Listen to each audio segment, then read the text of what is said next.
Well, greetings, tutor. My name is Ramon Eduardo Bastidas. I am 36 years old. Um, I am an agronomist specialized in the social and environmental responsibility.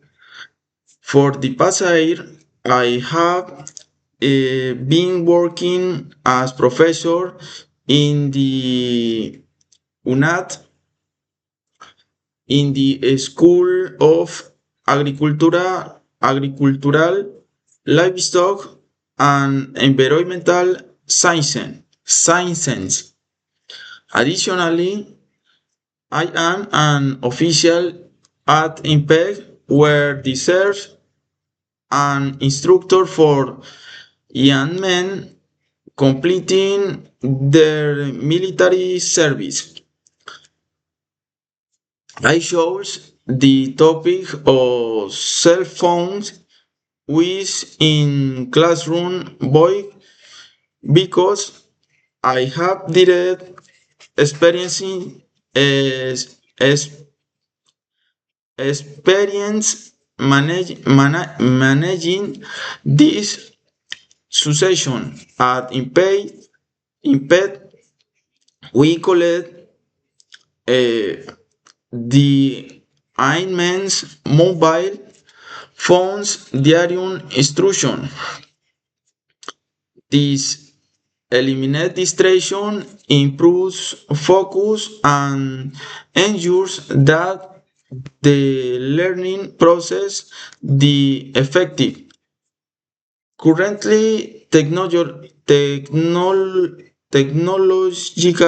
distraction is one of the biggest challenges in education. Excessive cell phone which lead to poor academic performance, cyberbullying, scams, self self-esteem, in-use, and a high depends on social acceptance. Technology is advancing rapidly and academia must adapt to these challenges. For my point of view, regulating or restricting the use of the cell phone will uh, always benefit students, teacher, and educational environment as a whole. Work rating for the Secadneiva, dear professor. I hope you find this activity satisfactory. Thank you very much.